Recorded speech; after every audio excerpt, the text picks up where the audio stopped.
Good evening. So it's Halloween month, so I've got to, throw in a little bit of Halloween-esqueness. So I've got to do vampires, or demons, or monsters, or let's see, what else am I doing? Cambions. This guy. He's my current guy on the docket. I've been working on him. As you can see, he's getting better, closer. I don't know how close he is to being viewable. I know this camera's not great for. I'm trying to get the setup here. I'm working on it. So have patience. I'm trying to work out the setup that allows me to paint and actually not be so far away from the camera, and so I stop falling off the camera. But I'm also trying to utilize the videos. Just trying to utilize the cameras I have, and I'm getting there. Just give me some time. And I am looking into other improvements that one could implement that might, at some point, make this stuff look a little bit better. As you can see, all the black on my screen. It's what can I do? And so I'll keep plugging away there. And I'll keep trying to find things that are interesting to do. So right now I'm doing painting. I have another stream that I do workouts on. It's Striving to be Superman. And I'm actually looking at doing some merch on there. Haven't quite decided what, but I was thinking like shirts or something that have me striving to be Superman. So anyway, yeah, I'm just working my way through all of this and see, like, there's thinking about getting a stream deck, trying to think about finding ways to do this without, and it's got to be done in budget. So I got to be smart about my expenditures. So anyway, quick, my sponsor. That's me. That's Active Minds Games. Active Minds Games is my company, and I designed the Mage Cage and the X case. This is actually an X case. The only difference is you wouldn't even be able to know. By looking at the back, you would not know. You might know if you knew the one little difference. What the difference between the Mage Cage and the X case. The X case is an expandable, transportable, displayable case. Front opening doors that open so you can stack them all up on each other and still get to your stuff. These X cases are holding paints. They hold about 36 bottles of Reaper, Vallejo, that kind of thing. They also hold things like minis, which is kind of like, the coolest part of it. But the Mage Cage, if you're using smaller minis, like 25 millimeter, 32 millimeter and smaller, the Mage Cage actually works a little bit better. It holds more minis because you have a little shelf in back. Now, the way those things are held in place, I got a long story to tell you about that. It's not a long story, but it's a story about my D&D. So, okay, so this is, these are Mage Cages. Actually, nope. One of them is a Mage Cage. That's a Mage Cage. This is an X case. So you can see you got minis on the top. You got minis on the bottom. This holds, you got some bigger guys. This guy's actually like 35, almost, he might even be close to a 40 millimeter. So you can get some pretty big minis into a Mage Cage on the bottom part, or even on the top part here. The shelf in back has a magnetic strip on it as well. And so all these guys are like sitting. So I put some of the smaller dudes sitting up on top, and all they do is dangle from the top. This guy don't even have a magnet on him. Look, he's just sitting there. So he's not magnet, but flex iron. So what's on the bottom of these guys is flex iron. It's just one of the things that we sell that's you put on the bottom of your minis. You see? Just cut the little piece of flex iron, and it makes them stick to the case. And they'll hang upside down. Now, some of our flex iron actually has, or used to have, adhesive on it, but none of the companies use very good adhesive. So when you peel the stuff off, it would stick, but then it would slowly come off over time. So these are some of the older minis that I've had, and I'm dropping them all over the place because they're tiny, and I don't know how to I can't seem to keep them in my hand. And and these kobolds, these kobolds are painted long time ago. But actually, I took my sons. Actually, we were painted at one of the early years of what do you call it? PAX here in Washington. So we painted them there, and I used the flex iron that we used to have. So now we just glue it on, because glue is way better than the stuff than the adhesive that used to peel off of them. So we just have to glue it on. Use super glue, works great, and it stays on your piece. So anyway, there you go. This is a mage cage. This is an X case. These are just connected top to bottom. They just snap on real easy. Just grab it like this, push back on the top. They come off just like that. And then you just take the hooks in the front, put them into the eyelets on the bottom, and push down. They snap on. So you can see that they have holes and stuff on the back. That's so they can connect back to back as well. They connect vertically, horizontally, back to back, front to front. These paints here are all connected front to front. In fact, I was actually going to reconfigure a little bit here. I wanted to take I keep getting paints. I keep buying more paints, or other things that are paint related, like painting related, like you know, basing materials and primers, other stuff, and all that stuff starting to fill up all of my cases. Now these are the cases.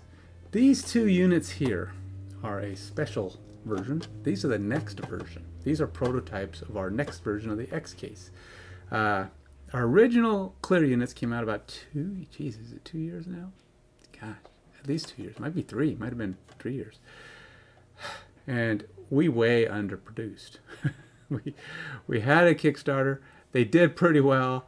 We said, hey, cool. You know, we planned for the right amount.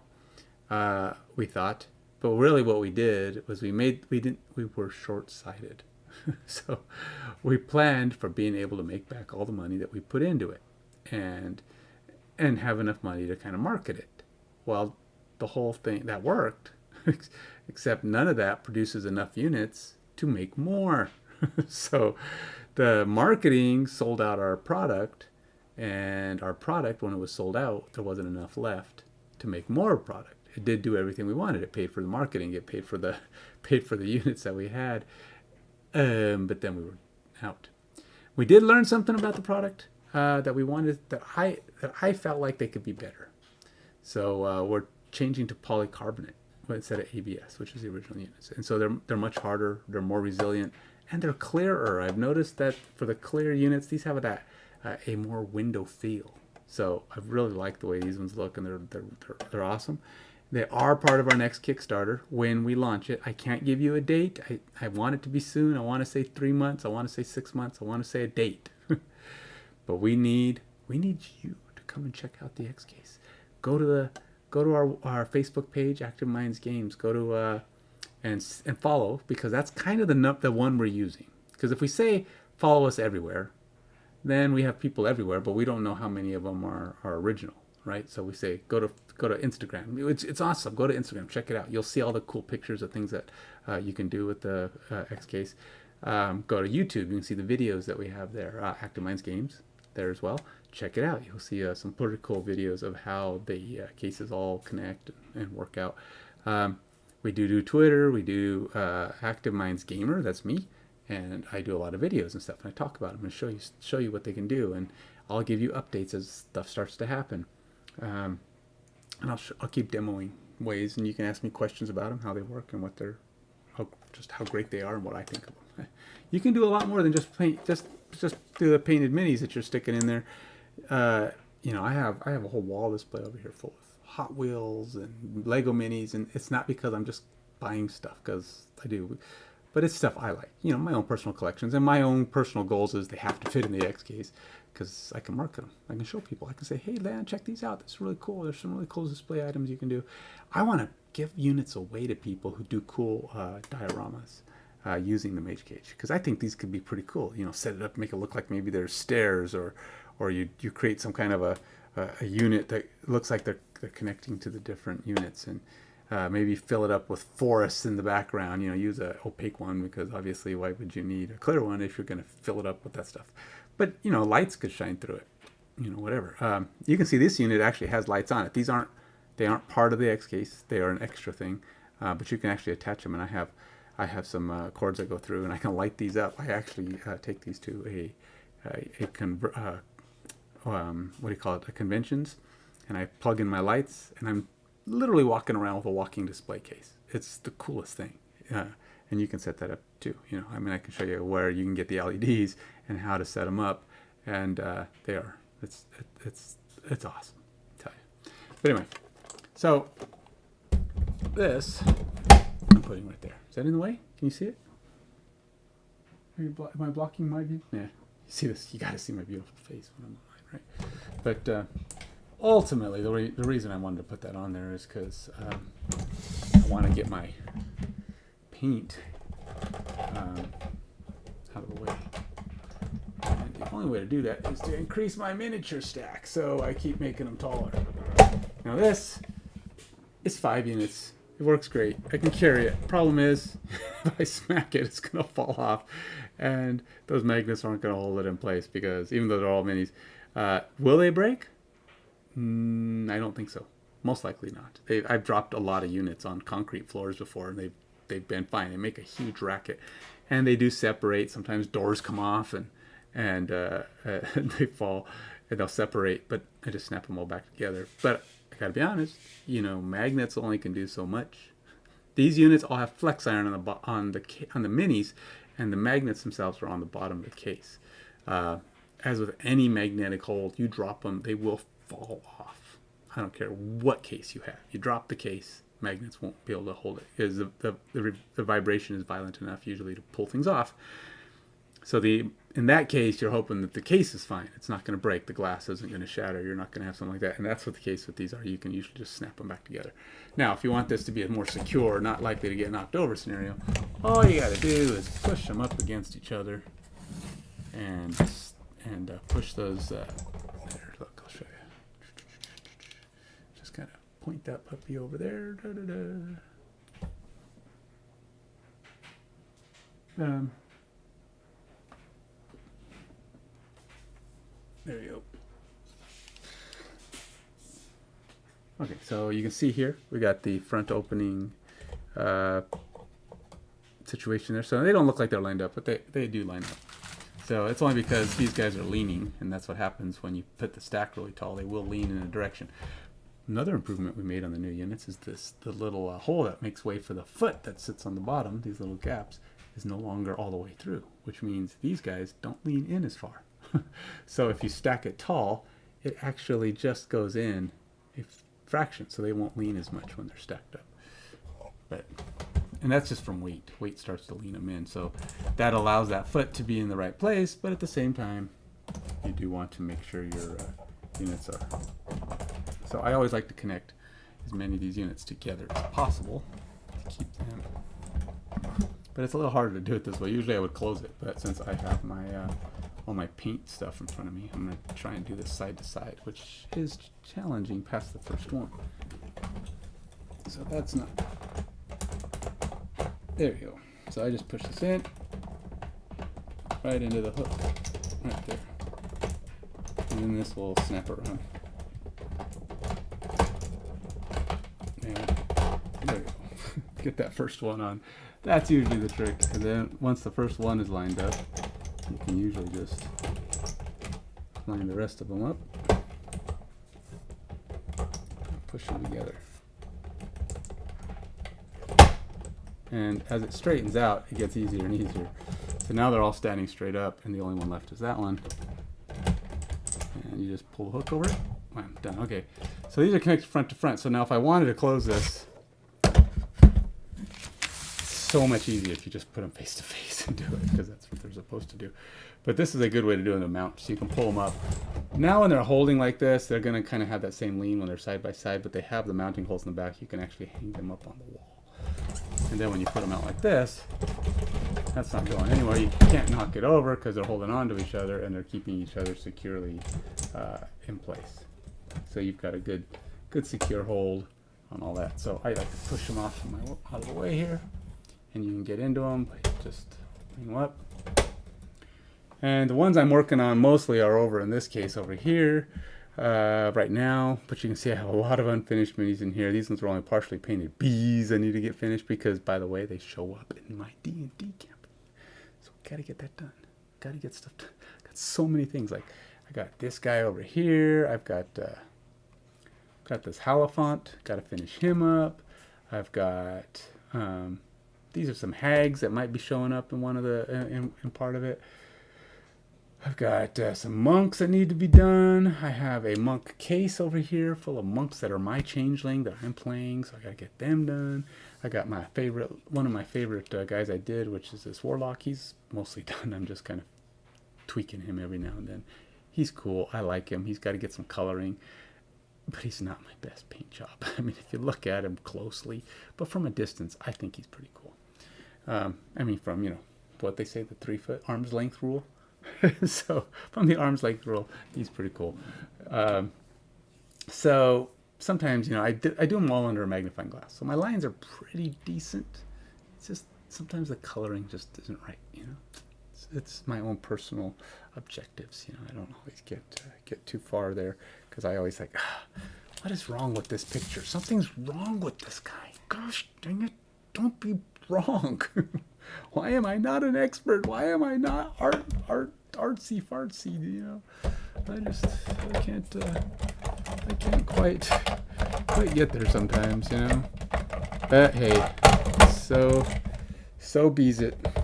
You know, sometimes you just can't be the all super painter guys like Miniac and Squidmar. Those guys are just, you know, whatever. You're just good, whatever. There's just people who are artsy inclined. I'm sorry.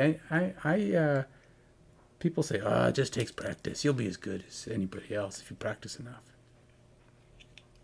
You know, okay, so the thing is about art, it's like, to me, that's true about, see, okay, here's my mind. My mind is a creative, a technical creativity.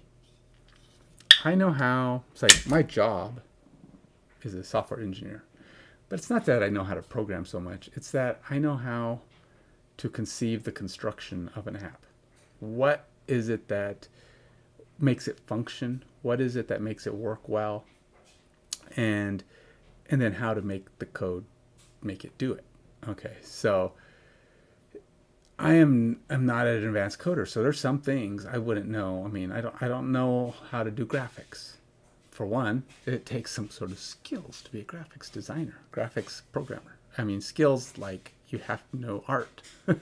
You have to know how to make things be artsy, look good, look cool, I mean, I can visualize a cool looking thing, but making it happen, it's not me. Sorry. Sorry to me. So that's just one of my my things. I just have trouble with it. What can I say? That's it. But what I can say is that I like doing it anyway. So I do like to paint, and I will continue to do it. I'm slow. I admit it. I'm not one of those guys who can paint 8 figures in a day. I'm lucky if I can get 1 done in a day. If I do an all-day painting, I might get 1 1/4 done if I focus and really stay on task. My back or my neck or something will get sore, and I'm like, I gotta go eat. And then I go and disappear for an hour or whatever. But I try to share with you. So I try to share the different things I'm doing. And, you know, if you want to come and take a look, tell me what you think. So anyway, so this is my setup. So everything I do when I miniatures paint fits in the X case. That's why, is not just because I want to market it, but because they're cool. And if you can keep it all in one case, you've got your transportable paint station.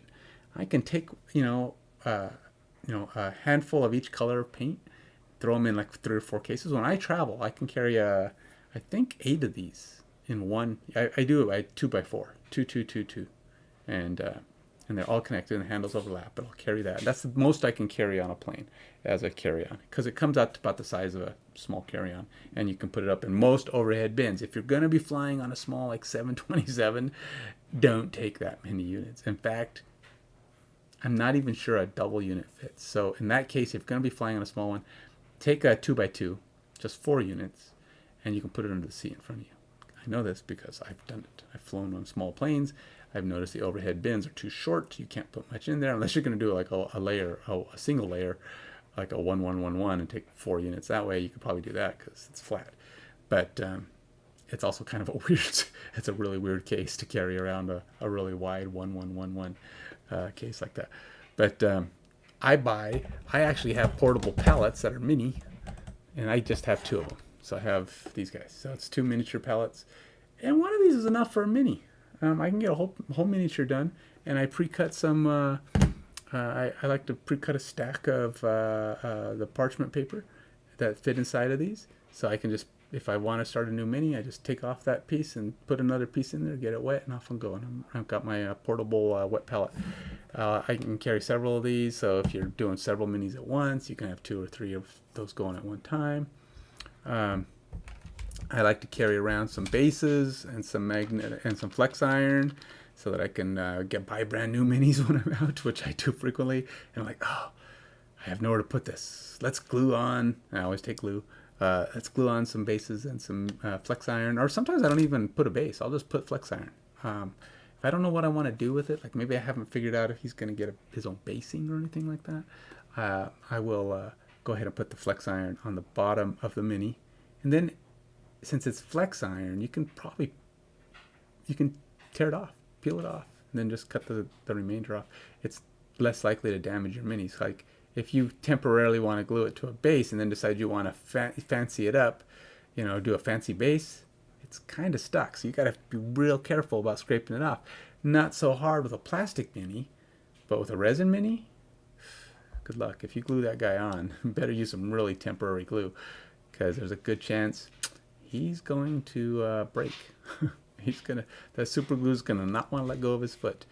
But if you use flex iron, it's cuttable. You can literally cut it off his feet, right down to the. If you're worried about damaging the mini at all, you can cut it off his feet and then just use a little knife and cut the flex iron off. No problem. And that's the best way to do a temporary base, is just use flex iron, and then the flex iron will keep them in the magnet on the magnetic base of the X case or mage cage. Keep them nice and safe inside while you're traveling, wherever you're traveling.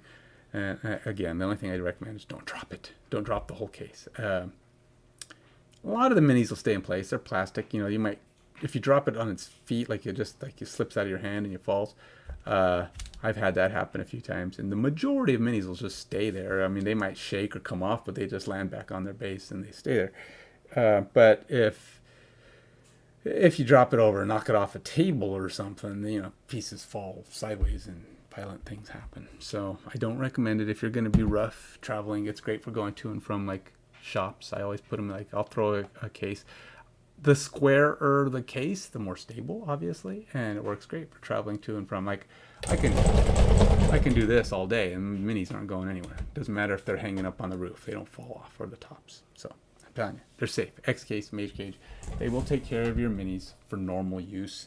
If you're going to put them in the baggage handler's hands on the airport, use foam. I tell you, battle foam, probably great for that. I still think I could beat battle foam, though. I tell you, if Adepticon would let me take my cases and be right next to or right across from battle foam, I think I could beat them. I think I could have more sales than them. But every time I've gone to Adepticon, they stick me in poor man's junction over in the back corner of the place. So people come in the primary of the convention hall, they'll go in there and it's like, oh, cool, look at all these cool cases that are made with foam and stuff, and there's battle foam and whoever the other guy is, army case or whatever, because they're big and famous and they have all this money and they can get themselves in here every year, and so we gotta buy their cases. And then they linger around, and by the second or third day of the show, they manage to find their way to me. I'm over there showing off my cases, and they're like, ooh, those are really cool. What are they? Wow, they hold them, and he's like, oh, they go back to back. Oh, they can be hung on the wall. Oh, those are so cool. I wish I hadn't bought cases already over battle foam. I go, see, that's why I bring a paddle with me. I just slap them across the face with it every time they tell me that. No, just kidding. I don't do that. But I want to. I really do. It's like, don't tell me that. Just don't tell me that. Sometimes I want to get me a sign and go put it right next to, before you buy from these guys, check out the X case over at booth. Just sit right next to Battle Films, right next to their stand. I have a feeling my sign would not last very long.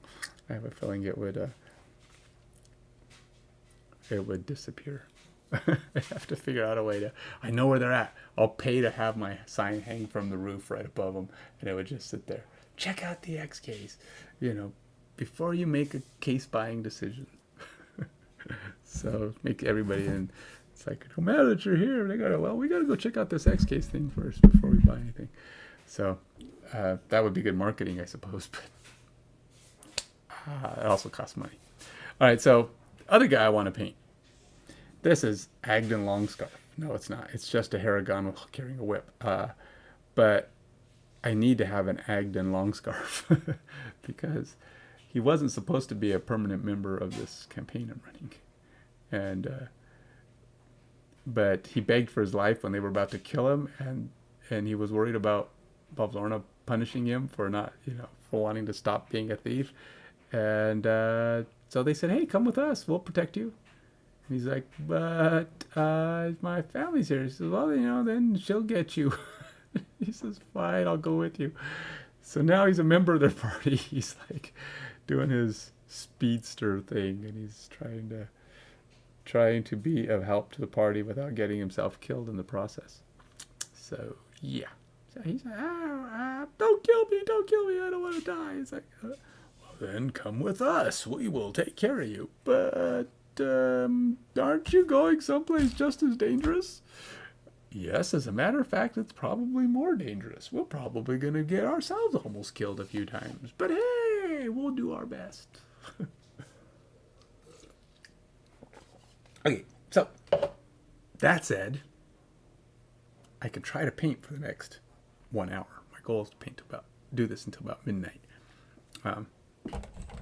So, what am I going to do? Well, the goal is to do this guy. I'm going to set my camera up a little bit so that you can see him better than you can right now. Because if I start painting right now, I'm pretty sure he's blurry. Because blurry is the name of the game with this guy.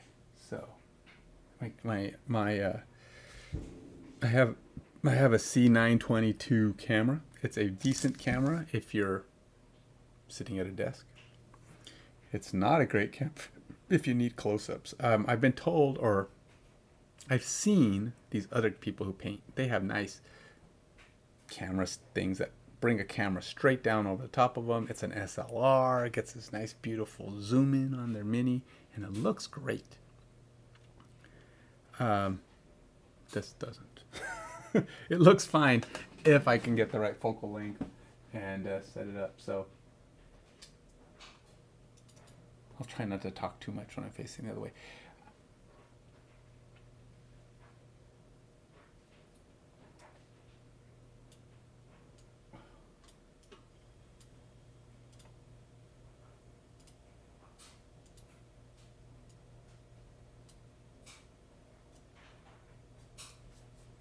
So how are we looking?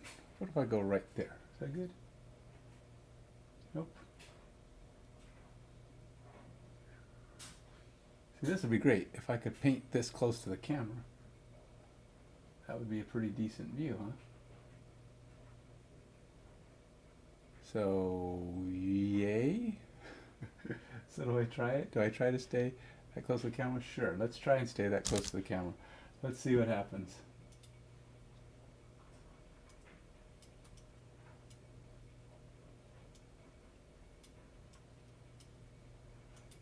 So a good camera doesn't need to have, at least my feeling is, a good camera can come that close and make an auto adjustment without me having to do anything. So if I drifted away, it would adjust its focus. If I come close, it would adjust its focus.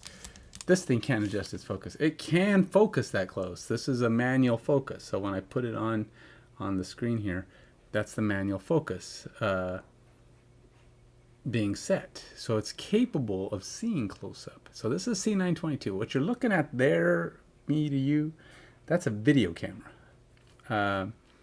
with a web view. It's no better at close-ups. I've tried it. You get close, it wigs out. It doesn't have it. I understand SLRs. I have an SLR, but it's kind of old. I think it can do the close-up view. It's just not great at.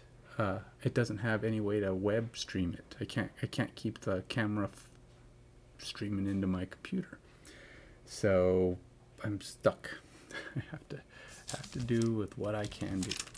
Okay. So I want to go to my. I'll call them my old guy glasses, but they're really not. I think anybody who wants to paint should try painting with a magnifying glass. It allows you to be so much more accurate. And to be honest, I think you train your hands to actually be more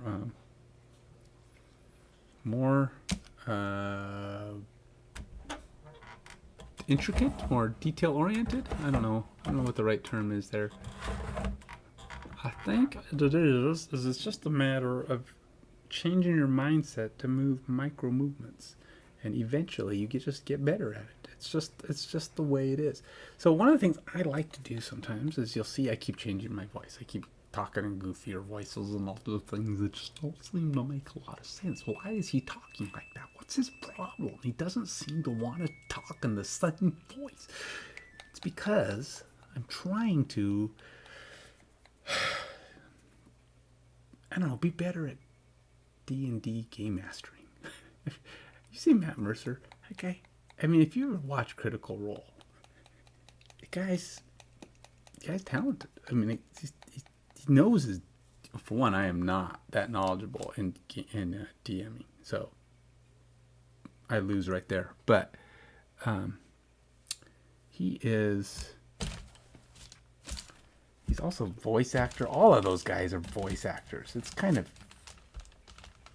impressive, really. And it's, it's not just about being a voice actor. So, there's being a voice actor is not just about the ability to talk in another voice, right? Being a voice actor is about the ability to not care what people think. I mean, or being confident enough in yourself to know they're being entertained. And it's not. They're not going to get, I don't know. They're not going to look at you and just laugh because you're making a fool of yourself. And that's the thing. When a lot of people can talk in a goofy voice. Anybody can talk in a goofy voice, man. It's just, all you got to do is just change your voice. It's not that hard. Everybody can do it. But what the problem is that most people are afraid to do it because they feel like it makes them silly. It makes them look silly. And I'm no exception to that. Just doing as much as I do online on the stream, or for now, it's really easy because there's nobody here. I have no viewers, so it's easy to be a goofball when you're the only one in the room. But the thing is, I'm not. I've got my son down the hallway here and his girlfriend. Every time they come out, they're like, he's talking to himself. He's talking in goofball voices. What's his deal? And it's like So what you're going to get from me when you come and watch me paint, you're probably not going to get the coolest paint. I'm not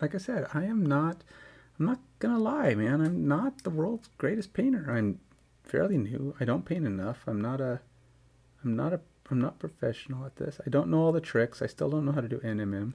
I haven't spent enough time trying to do NMM. In fact, I haven't tried NMM. Which is non-metal minis for those people who are like me and don't really know. It took me forever to learn what that acronym stood for. Non-metallic minis. It's not metal minis. Non-metallic minis, which just means, or non-metallic. Gee, I'm giving it wrong. Non-metallic metal. It's a style of painting where you paint without metallics to try to get that metallic view. It looks like it's metal, but it's just you playing with the colors to imitate a metallic view, and it's pretty impressive when you see people do it right. And I'm just afraid. I've seen it. I know the premise. Seeing how light hits um, things, and then so okay, well, it's white there. So if I want to have a metal appearance of reflectiveness, I got to have like light that, or make it look like my colors are replicating the light hitting it at those angles. And so it just takes practice. I suppose that's something I could learn, or at least get an idea of. But really, it's easier for me to talk in a silly voice than it is for me to try new things on painting. It's a silly voice. I can stop at any time, and it isn't going to have any history. I mean, granted, it sort of does online here, but I don't know. Whoever watches these videos after you've done them? I think painting videos are probably one of the least watched in post. Well, rephrase that. Painting videos of an amateur painting, of a non-professional painter. There's a lot of the guys like Miniac and Squidmore. People go watch their videos all the time. They're good. And there's a lot of good painters out there who do have people go watch their videos in post. My videos don't get watched in post because you can't interact with me. So the only reason to watch my stream is to interact, because you're just a chance to talk and make comments about my being goofy. If I'm not there, you're certainly not going to watch for my painting skills. This is just what I do while I'm talking about whatever. I'm just trying to be friendly. Now, there are things I kind of know and I like to talk about. And if I spent more time on those things on my stream, I'd probably be more successful, because those are the things that, people often watch. They want to watch experts. That's what people watch online. They don't usually watch. You're either entertaining or you're an expert. Now, if you're an entertaining expert, well, then you've got gold, right? You've got a chance. That means people can, oh, wow, this guy not only knows what he's doing, it's fun to listen to him do it. And so, yeah.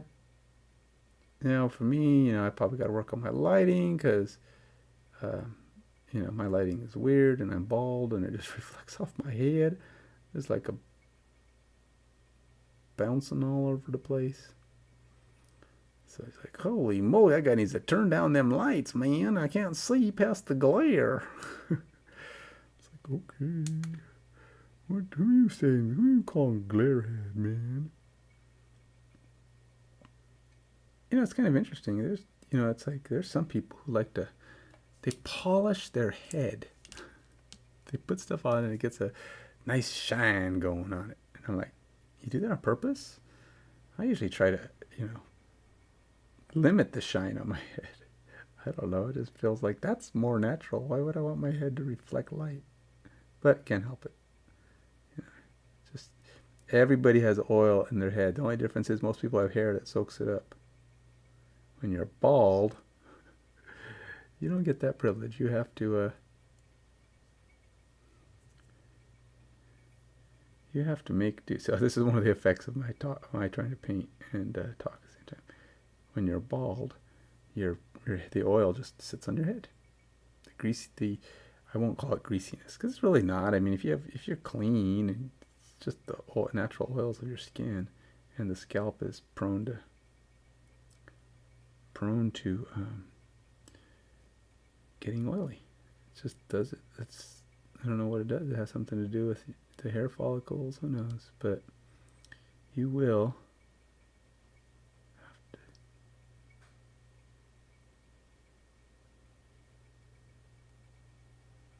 You'll have to deal with it, man. If you're bald,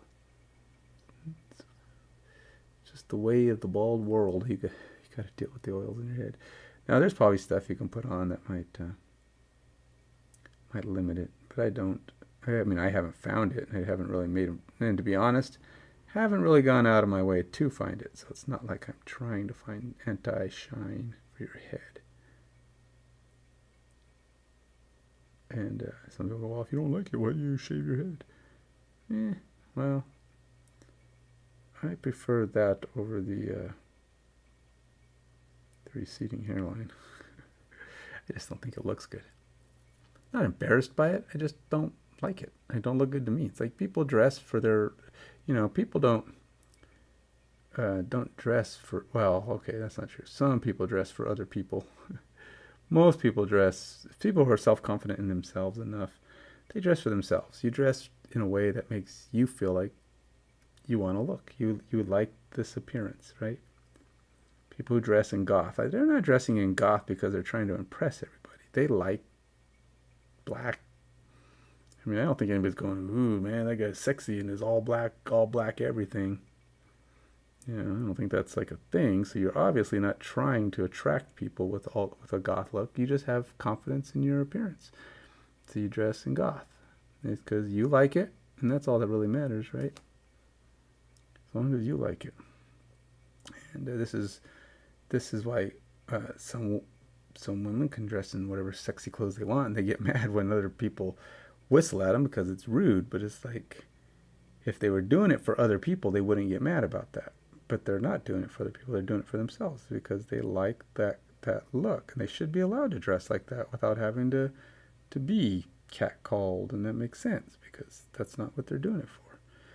Now, like I said, there may be women or people out there who do like that, and they aren't going to say anything, and they don't care if you do, but it's not worth the risk. You're probably not going to, if you're hoping that this is the woman who's okay with that. I wouldn't put too much stock in that. These days, there's probably not very many. There's too many. And the risk of what is the benefit to being rude to somebody? I mean, if they like it, it's a small minority. People don't like being treated rudely. And yeah, there's some that might, but it's a small minority. And most people, if they want it done, it's going to be by people they themselves are attracted by, not everybody on the street. So don't be fooled by yourself, thinking that you're the person that they're okay with.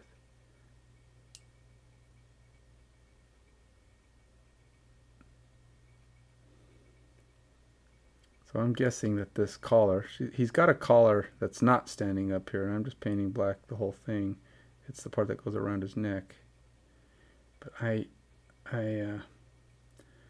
pretty sure I can't get black. I can't get another color in there, so I'm not going to try. I'm trying to paint it all in the black. So I have noticed though, okay, so I'm doing the YouTube thing because I hear that YouTube's the way to go. It's the future. And I also do Twitch still on occasion. I do a lot of my stuff is on Twitch. Mostly the video game stuff and my workout stuff I do on Twitch. And as you can see, if you go to Striving to be Superman here on YouTube, a lot of my workout videos, I've been bringing them over to YouTube as well. But the other stuff, gaming and everything else, I try to get on YouTube, but YouTube won't let you mobile stream if you don't have like 1 million followers. So it's pretty hard to get started mobile streaming on YouTube. It's not 1 million, it's 100, I think. But that's still, for me, it might as well be 1 million. I've got, 20, 18, 15, I don't know, something like that.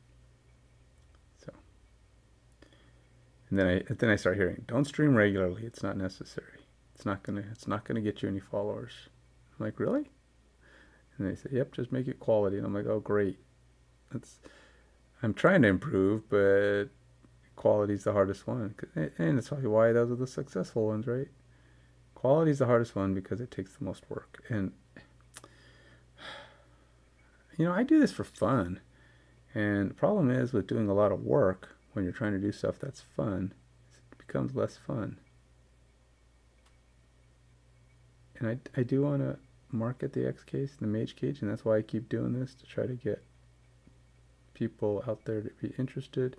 But building my followers takes time, and people want me to make the cases a lot sooner. And I'm like, well, I can't, because I can't, I don't have the budget anymore for making these off book. Now, I was able to do it in the past, where I mean, the first run of the Mage Cage, the very first one we created, was specifically meant for HeroClix, okay? And HeroClix was pretty big when I made them, and I made almost 9,000 units. And we sold out of all of those. They all disappeared finally, and we produced some more. I made about 2,000 more. I've still got some of those 2,000 because HeroClix changed. They changed the bases of their minis, and a lot of the companies that were making minis at the time, I mean, minis have been coming around forever, but now they mostly just come out on flat bases or very minimal bases, or they come out on thick, fancy bases. Like the HeroClix bases are much thicker now. They're like they call them Oreo cookie design. They're like a two-piece thing, and they redesigned them to be a little bit more easier to use, which I understand. I mean, they had to Jiminy Criminy. See, this is why I don't normally just hold a mini. Why am I doing that? I should be holding onto the thing. Luckily, I have a carpeted floor, and resin sucks. It's very brittle. So that's why I'm trying to hold it light so I don't break it. And I don't know why I'm even holding it that way. Come on, Ken, you know better. How far away did it roll? Jeez. I'm trying to be careful with where I put my feet too. So things landed. Where the heck? Oh, he flew way over there. Okay. Hold on. At least I know where he is now. I won't step on him or something.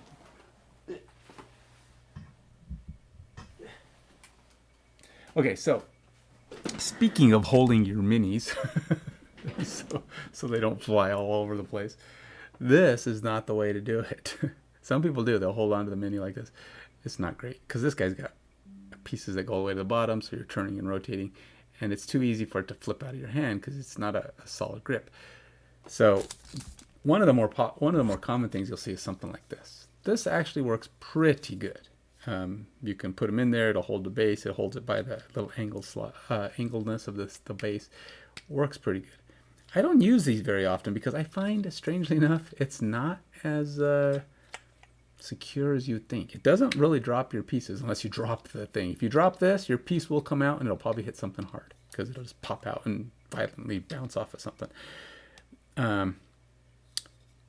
So it's nice because it's resizable. You can put different minis in there. But you know what? My favorite way to hold my minis, I have this round earth magnet that's sitting on a cap right now. And so all my minis that have flex iron, I just go like that. And then I can hold on to it, I can rotate it, I can just do whatever I need to. And I don't have to touch it, I can get around on the whole thing. So it works out pretty good. This is my favorite way to hold.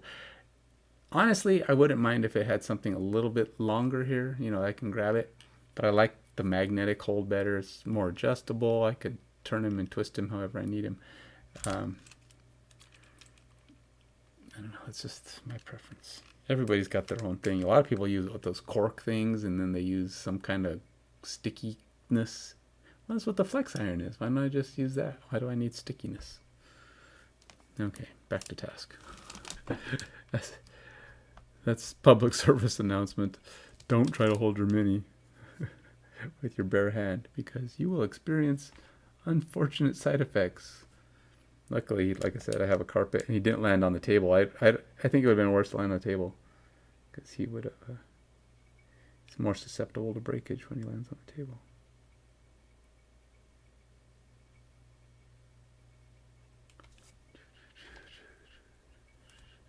My brush is kind of wet, so I'm trying not to.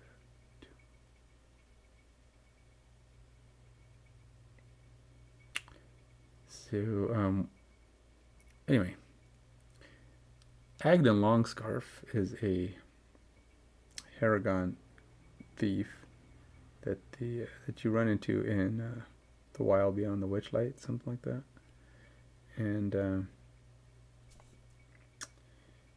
he's got this scarf that lets him run really fast, really fast, and he's annoying. He's got some annoying abilities that make it really hard to kill him. He's not terribly high in HP, but he's a kind of an annoying character.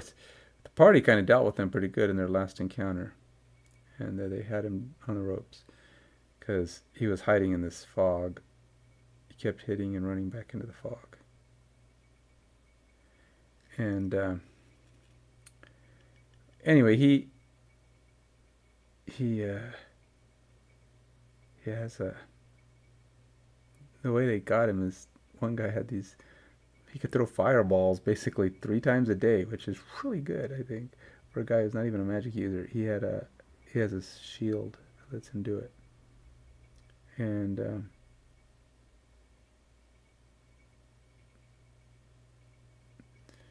he just kept throwing fireballs into the fog every time the guy would run, and it hits a pretty big area, so he kept doing damage. Now that, unfortunately, luckily he's got these annoying abilities for him. Luckily, that allow him to take a reduced damage. He basically always takes half damage or less.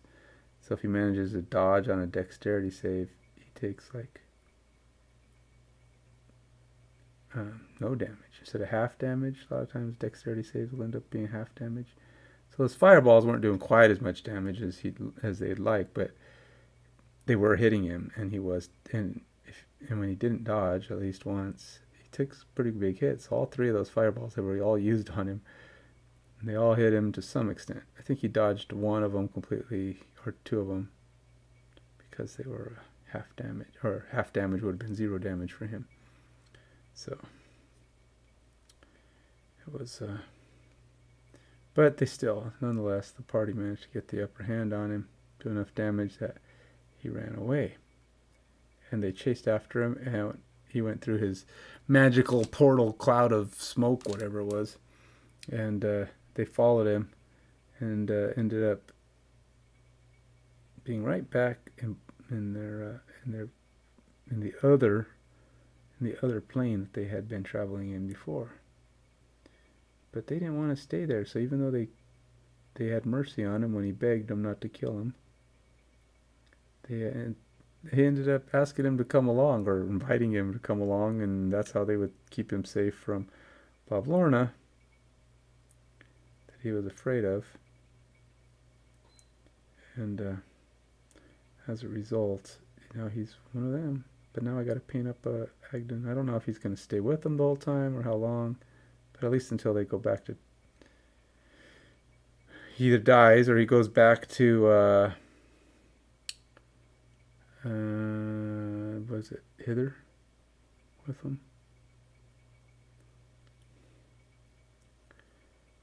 Convinces them to actually go back and finish that task. So they're kind of torn on the tasks that they're implementing right now.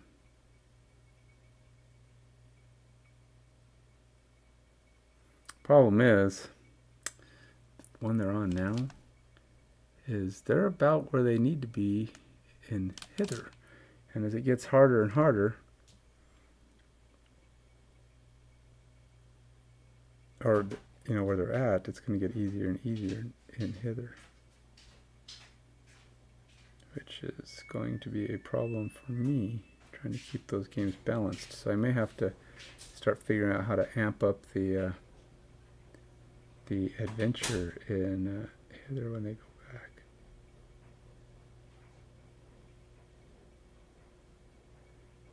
Making it more challenging. They'll go over there going, "Oh, it should be a lot easier now because we got tougher." But I will have amped it up so it's not so much easier, and they're going to be like, "What the heck? I'm glad we didn't go through here before. This is harder than we expected."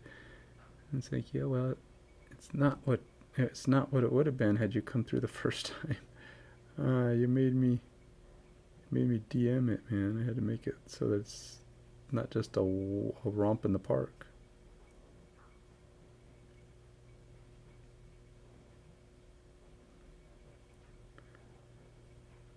Man, it's always fun trying to work around all. See, this is why people don't glue all the little bits and pieces on. So I've got these things in the way, which I glued on, and his wings, which are been in the way because I glued them on. It's my fault. But man, it's like I hate leaving pieces laying around while I'm working on stuff. And it's just kind of haunting me here.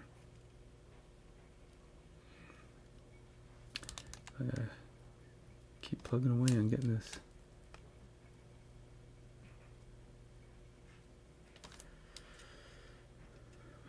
high on the water again.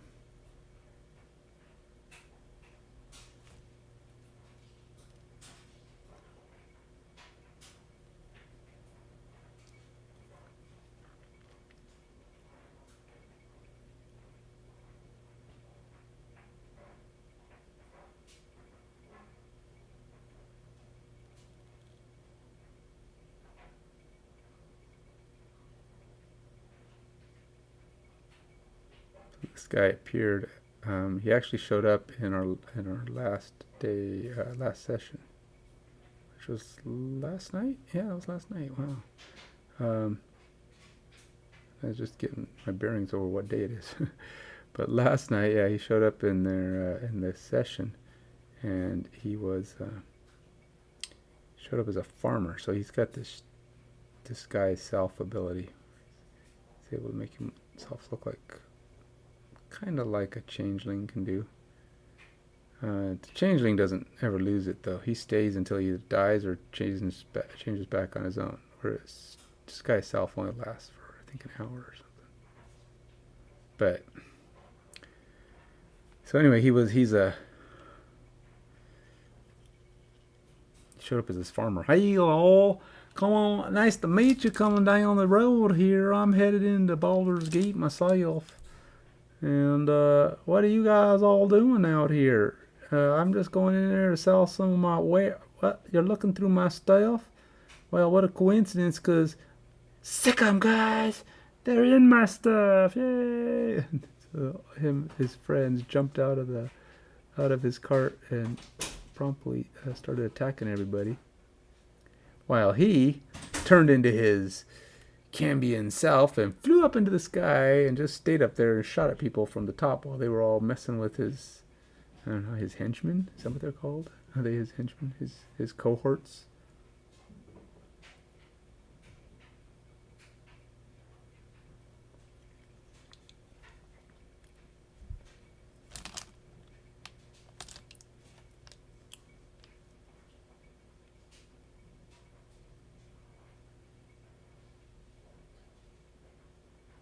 They were just veterans. You know, everybody's henchmen are always like some basic. But the thing is, veterans are actually pretty decent fighters. They can do a lot. You know, they're going up against 20 defense and stuff that these dang adventurers have. It's like one of the guys on our team is a turtle, and he has these abilities, you know, like he would do things like dodge, so it makes him harder to hit, so you're at a disadvantage while he's dodging you, and he's already a 19 AC. It just makes him crazy hard to hit, as it is at this level.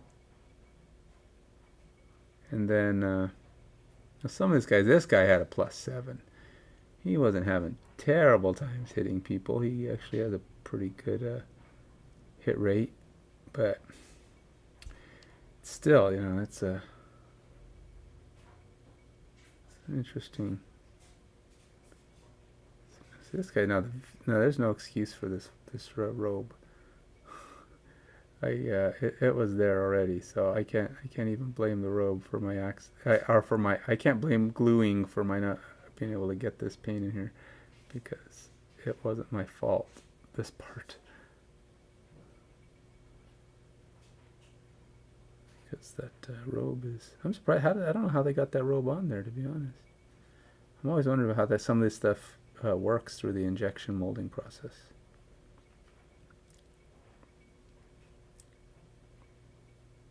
Because injection molding is a very unique. See, I know I have some experience with it, because the X case plug is it's injection molded. It's got a big mold that it's produced on. But now things have to have specific properties in their design to make them easy to get, or easier to get out of the mold. Like, this is one of the reasons why the new polycarbonate ones are going to be a reasonable amount more expensive. I mean, not like excessively, but probably 20%. Because for one, it is a better product. It's a more expensive product. Two, it's actually harder to work with. polycarbonate does not necessarily come out of the mold all that nice. It sticks more. So they have to make a little bit more effort.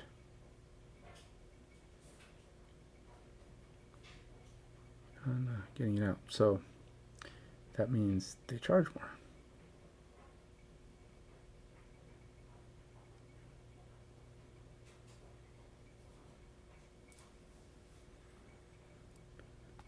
Okay, I think I got most of that, guys. Trying to figure out where his... Oh, nope. I gotta figure out how to paint that, because I can barely see that. Because the wing is blocking my light.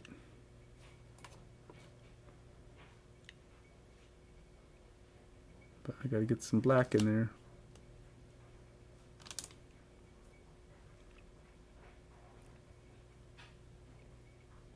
And my light here is not going to penetrate. I need like a light that's under my nose. So it's goes up and underneath.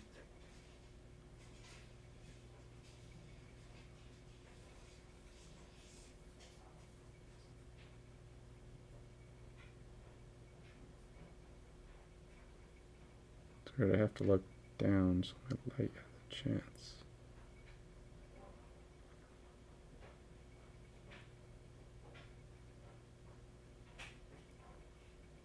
So if you want to watch our D&D campaign, you're welcome to. Unfortunately, if you like watching D&D, I always have to tell people Critical Role's on too, so on the same day. And I gotta say, those guys are a little more talented. So you get free D&D campaign options. You got us. You got them. I fully understand that people choose them on most occasions. Probably all of them. Well, so far it appears to be all of them.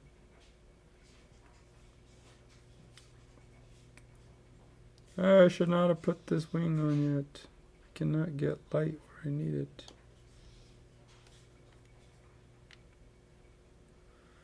I gotta use this light, sorry.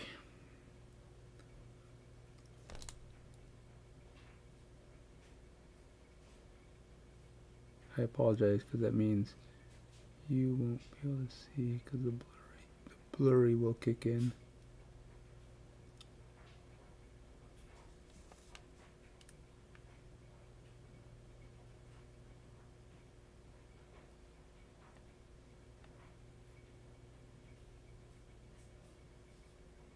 Kind of interesting too, when you start painting with black, things literally disappear in the dark, because it becomes like, even though there's light when you're hitting it, it's like the shadow instantly vanishes the color.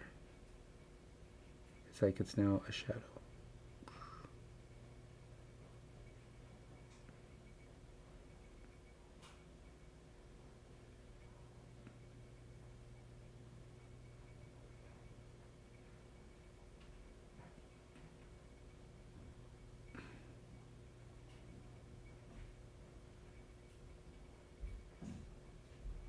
Okay, there's a whole little spot there. I can see that it's not painted, but I have no idea how I'm gonna get my paintbrush in there.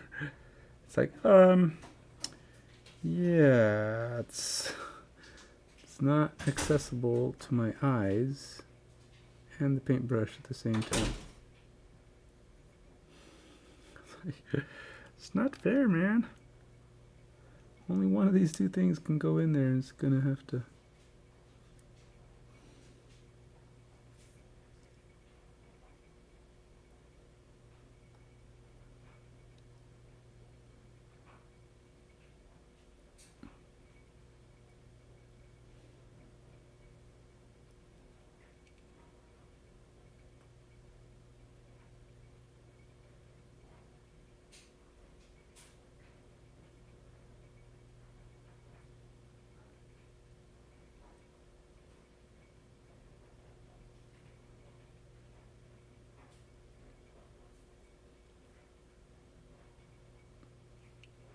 See, I can see down here, if I look under this way, it's still gray. I don't know how I'm going to get this brush in there.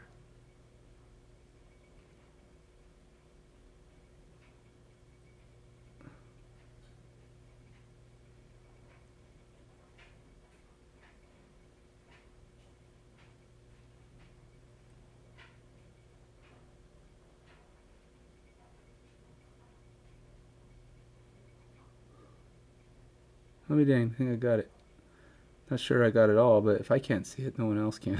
So it's like, yeah, it's not visible to me. I don't know how it's gonna be visible to someone else. But I think by golly, I think I got all his black stuff done. Except his collar under there, which I'm gonna actually paint black because I don't want to try to paint another color.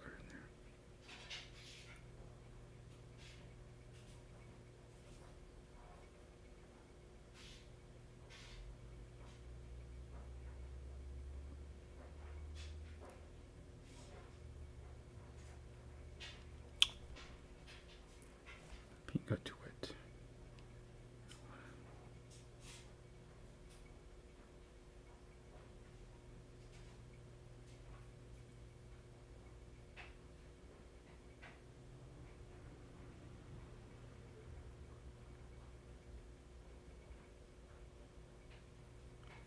I still gotta paint his hair. See, he's got crap all over his hair. But I didn't paint his hair right away because I knew I was going to get crap all over his hair. So I wanted to try to do his hair last because I think it's going to be easier to get to. Now that could just be wishful thinking, but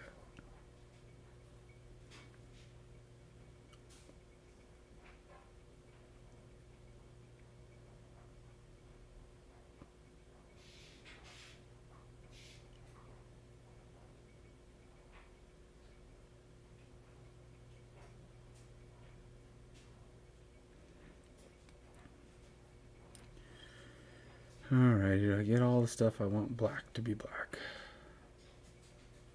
Kinda. I think so. Did I get his wrists? Both of his wrists have the black backs. Yep.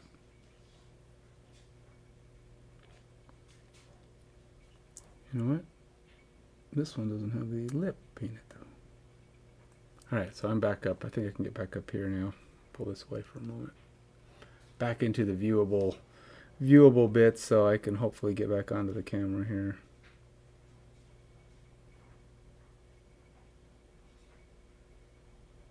So you can see that sometimes, depending on my position, my hand actually shakes more in certain positions than others.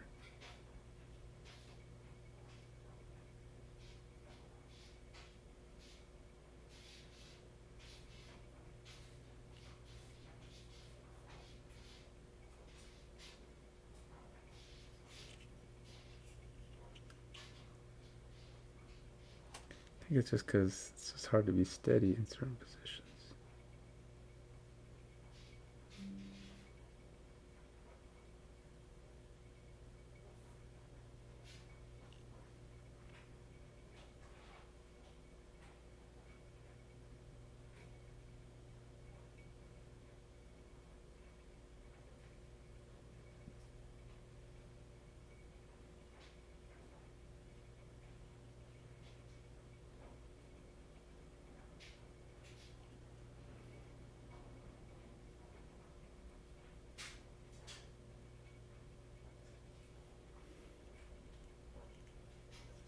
Oh look, I found the back of his wristbands on that side. So now I gotta go figure out. I gotta get paint in there.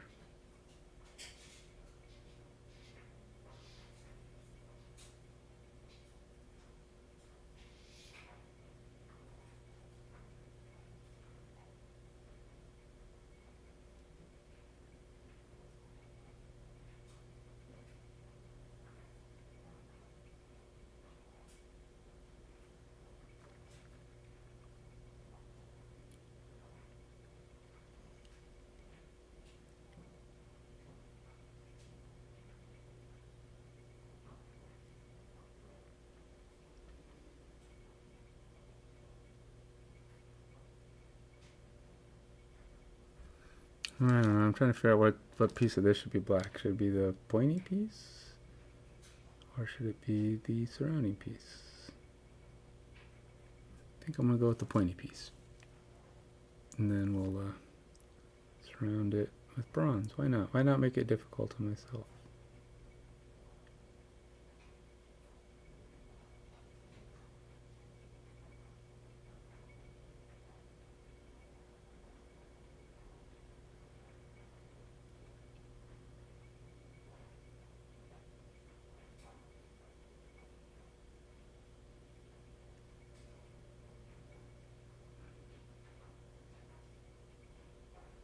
So I make it this decision to make it this color, knowing that I can't even really see the other one. So that's going to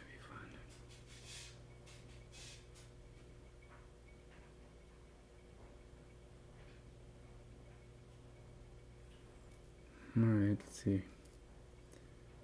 Well, there's, I guess I can kind of see it. Kind of. No, I guess it is pretty much out in the open. Alright, well, that's good. Won't be impossible to paint. We'll say this about resin, though.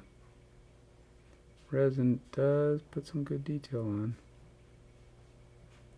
I mean, it's not even close compared to, like, plastic. Injection molding just doesn't get to do as much detail. Just doesn't get to do it. It's like, you can do some pretty good detail with plastic injection molding, but it's complicated because there's design considerations. You can do anything you want with resin 3D prints because it just means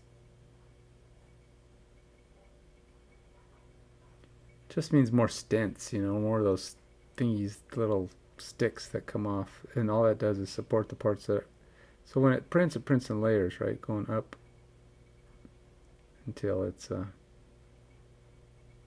till it reaches the top layers. And what they do is they put in these like little sticks that support those things. Like, say for example, when it starts to print this piece of his cloth here, is it's coming up to the top, that's just sitting out in the middle of nothing. There's nothing there. So what they have to do is they put these little sticks, little stints that go up from the bottom all the way up to like the parts that are going to be hanging over space, like this tip of this thing and the tip of that thing and the tip of his hands, tip of his hands and the wings and all that stuff, because it needs to be supported until it's attached to the rest of the wings or the rest of the parts. So everywhere that's over space, until it's actually connected to things that are being held by something else, they basically have to put these, like, I think they're called like stints or stilts or whatever. They're little plastic or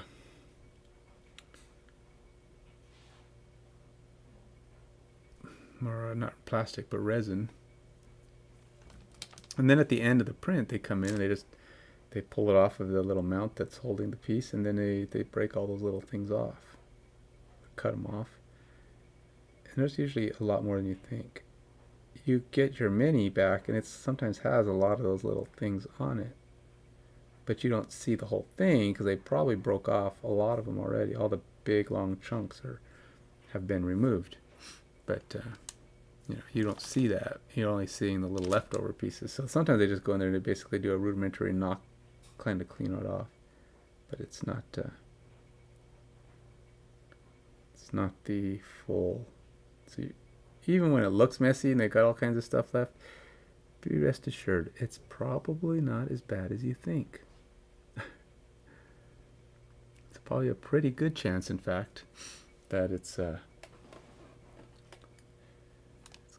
even a full amount of the stints. It's probably not even 10%. That most of these minis, the more detailed they are, the more stuff they have spindly. Probably means more stuff that's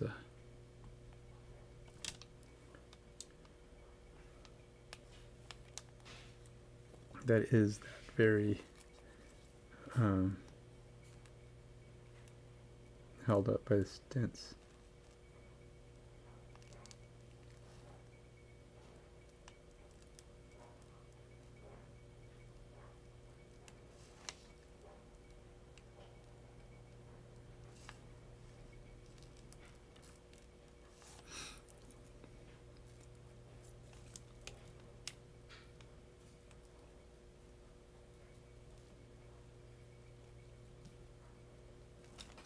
My black is running low. Gotta be careful. I don't have much left, but I also gotta be careful that it's not too wet, because if it's too wet,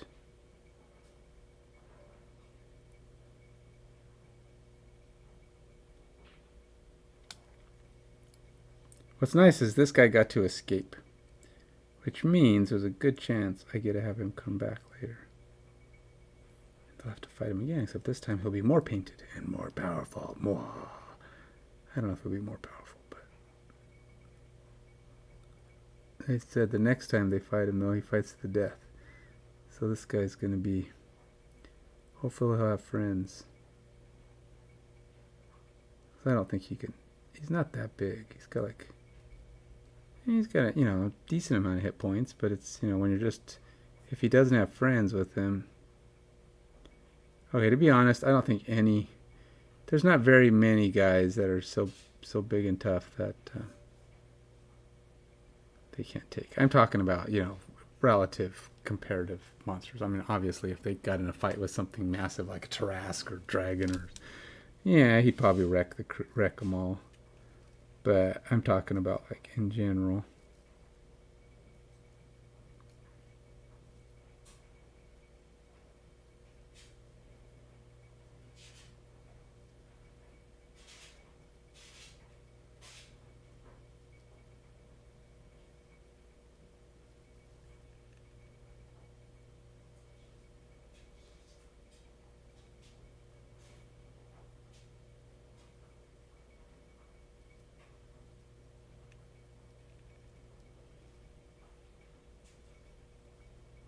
Like the boss of that kind of character. So it's like if you're a 5th level character and they're routinely throwing, the bosses are like level 8s, because usually they are a lot bigger because they're usually only one guy or something, and the guy has to try to defend himself. Most of these guys cannot defend themselves against an entire party. They just don't have the... they don't have the hit points. They don't have the opportunities to attack. They do a lot of damage on their hits, though, so that's kind of the thing. So they will maybe take 2 guys down during the fight.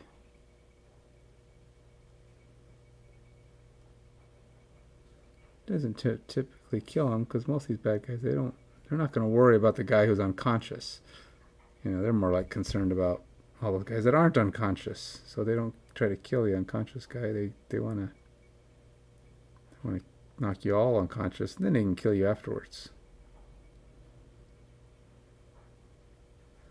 It's safer that way. You make everyone unconscious, then you can kill them at your leisure. They don't when they don't pose a threat anymore. It's pretty easy to take people out.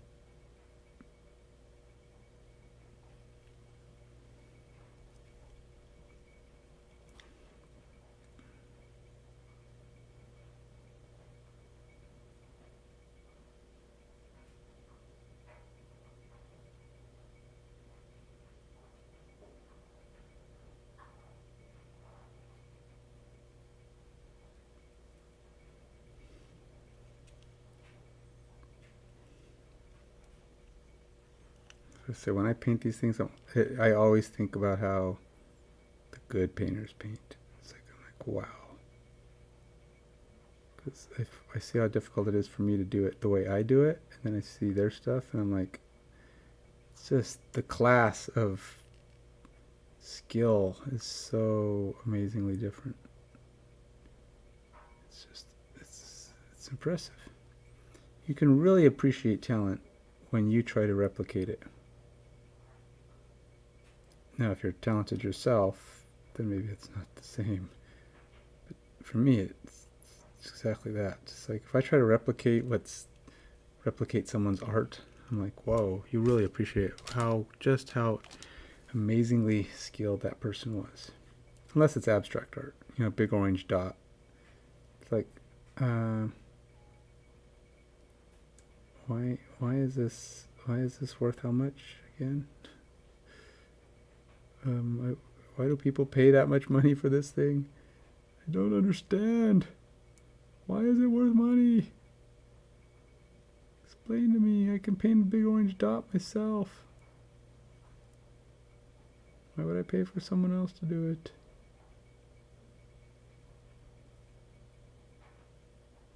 I'm a Bronco fan. I appreciate big orange dots. Let's have a deep orange with some yellow or red around it. I'm like, ooh, yeah, well, as much as I can like that color, I still am not going to pay for that. I'm certainly not going to hang it anywhere. It doesn't even have the Bronco emblem on it. It's just a big orange dot.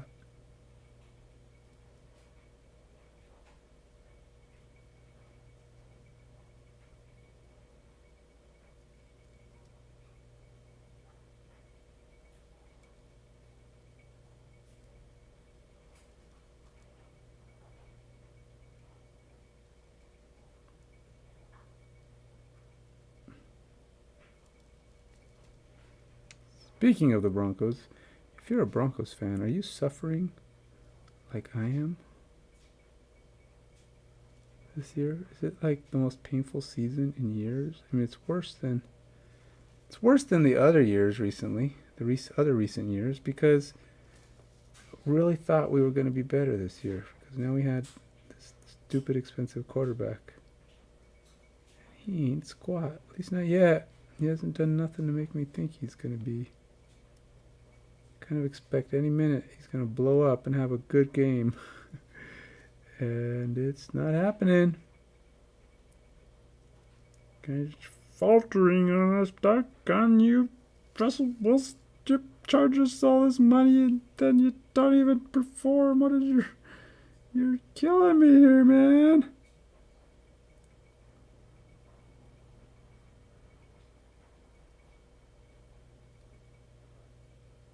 You're breaking us. You're breaking the fans' hearts.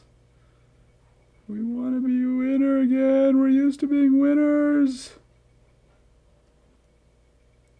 They want enough that it's like they're not one of those teams anymore that can just be happy going to the playoffs. It's like if you go to the playoffs, that's just the first step. We might let you go with just getting us to the playoffs 1 year, but that's the first year you're here. After that, anything else, it's like, well, yay, we got to the playoffs. All right, we know that there's potential. Next year, we're kicking butt.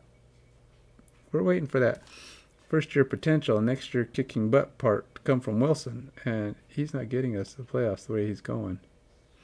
He doesn't improve significantly.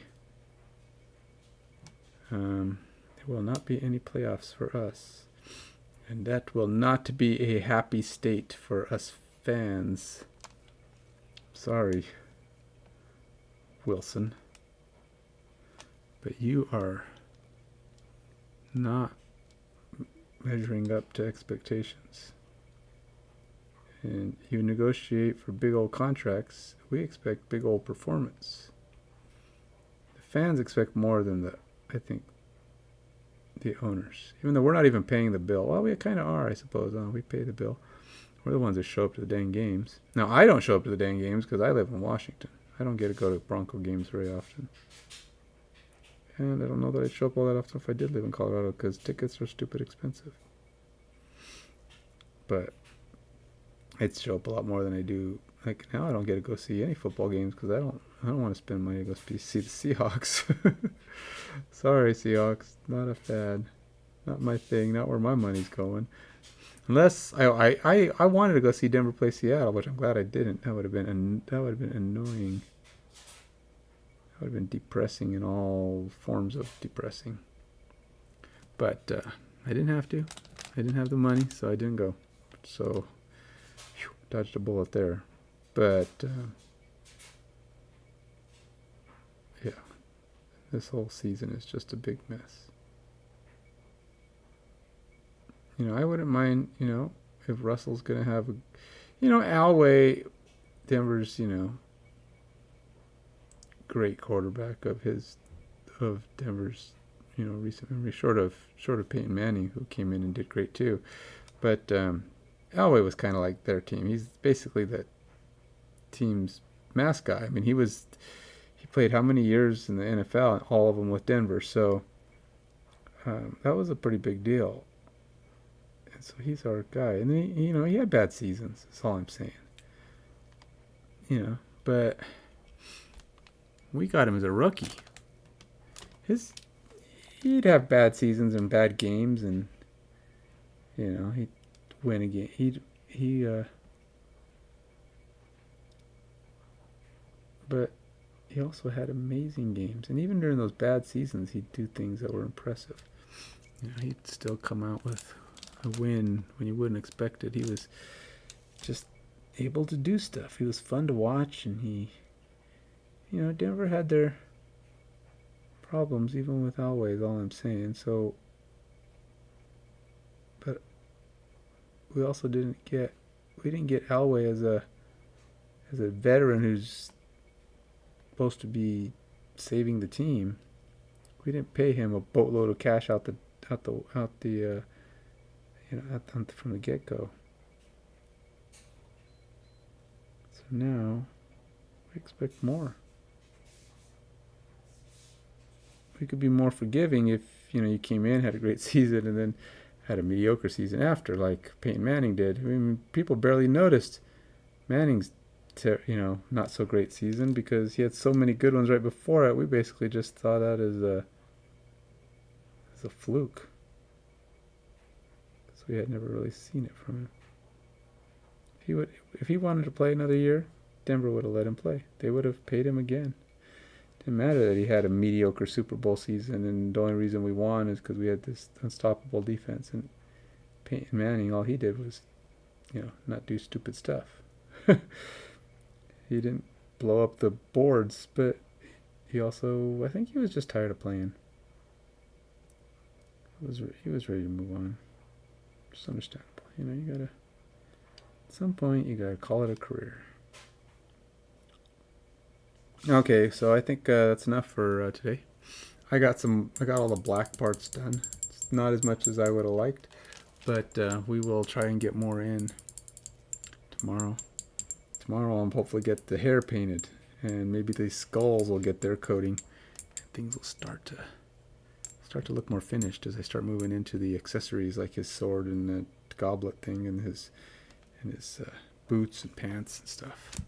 He's got a lot of parts, and the thing is, gotta be careful when you're painting guys that have a lot of parts, because your brain is thinking, ooh, new color. Not always, so you gotta know when to say no to new colors. Sometimes it's the same color, you just need to just do it well. Too many colors and things get weird. This is what happens when you do too many colors. This guy. This is one of my first paints, and I didn't even use a magnifying glass, so this was all naked eye painting. But he just has too much going on. He's got blue and red and gold and white and silver, and it just looks busy.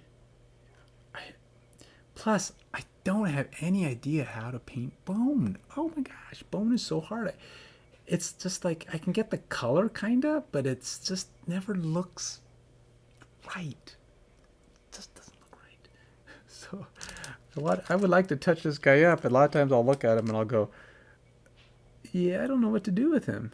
He's just got, yeah, I just don't know what to do with him. He's weird. Maybe I think for one, I put too much paint on his scully parts. I'd like to get another one of these and try it again and do similar colors just to see if I could do it with better painting. I don't know. So yeah, he's just really not good. He's just really not good. Too many. I could probably touch him up. There's definitely a lot of things that I could fix the lines, but he's got, maybe the mini is bad. I don't know. I'd have to look at an original of this again. I think it's a Reaper mini, but he's definitely got some flaws that I need to look into.